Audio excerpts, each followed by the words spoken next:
What's going on, everybody? We're doing another video today on the Jeep Gladiator, and we're almost ready to start taking it out here in about a month.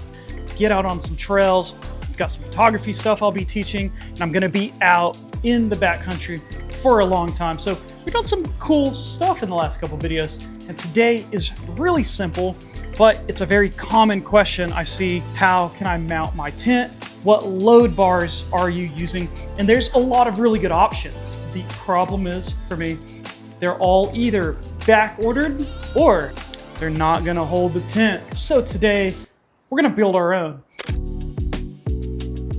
So here's all of the tools that you're going to need to build your own set of load bars on your SmartCap, and if it's on a Gladiator, you're gonna be able to order exactly the ones that I have here. But I'm gonna show you what everything is. The links to buy everything are gonna be in my bio, so you can follow along and see how we're doing it. It's super easy. This is gonna take us maybe 30 minutes. All right, and we're going to be using 80/20 extruded aluminum to build this. This stuff is incredibly strong, comes in all shapes and sizes, and you have these channels.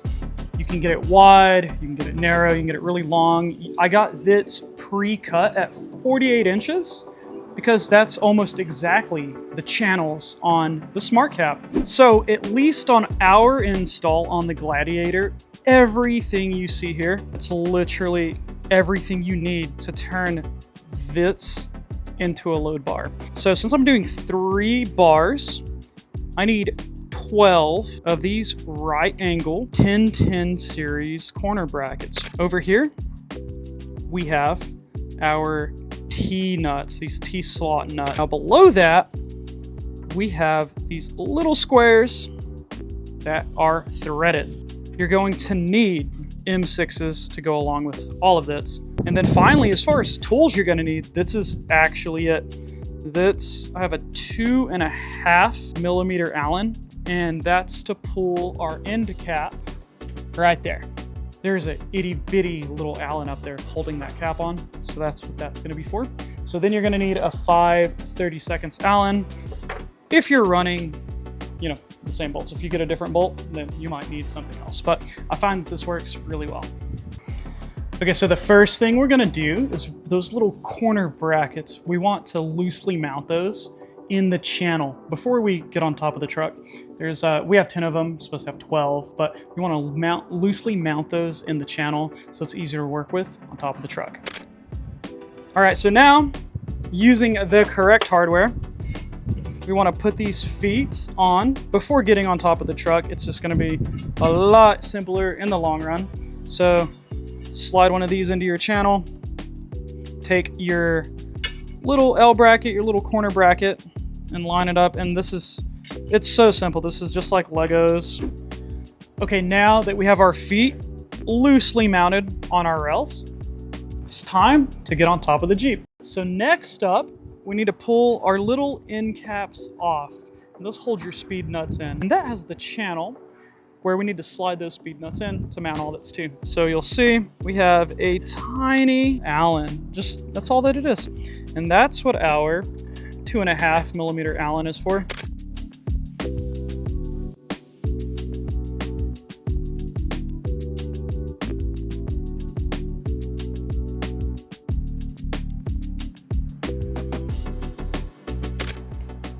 All right, now once you pop those end caps off, we're like more than halfway there now. We want to take our little 14x14. These are basically speed nuts at this point, and they're gonna slide into the channels. We're gonna slide those into the channel and see how it sits in there. There's a little bit of a gap there, but it's gonna pull up as soon as we tighten. And so since we have 3 rails, we need 6 of these on each side. Blake's way better at this than I am. 4. We've already put 2 of our bars up here. And so you'll just want to slide those speed nuts down since we have 4. Over here, just slide those all the way down. All right, now to mount our little feet that we put on, we want to mount those to the speed nuts. And so make sure that we're lined up do this one first. Hopefully you can kind of see that.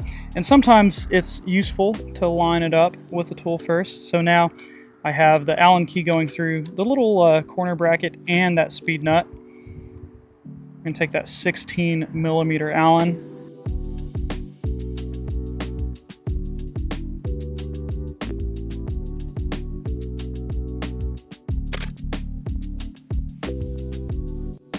Okay, so after a few minutes, we have all of those bars mounted, but here's your basic install. Just in case I wasn't clear, here's our little 10 series. This is 10 by 10, so a 1 inch tall by 1 inch long corner bracket. You can see both of our M6 bolts inside of there.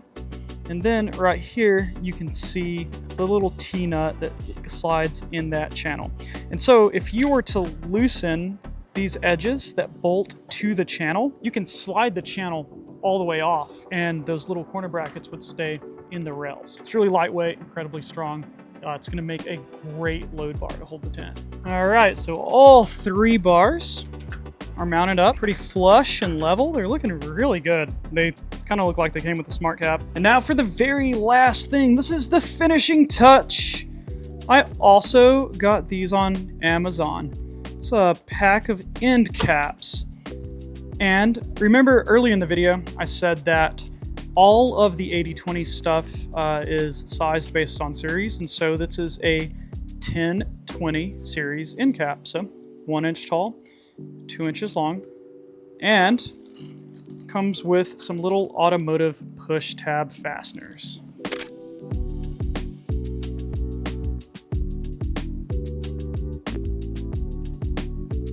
All right, and just like that, our extruded aluminum load bars are on the Jeep. They're gonna work out really good. Those things are incredibly strong.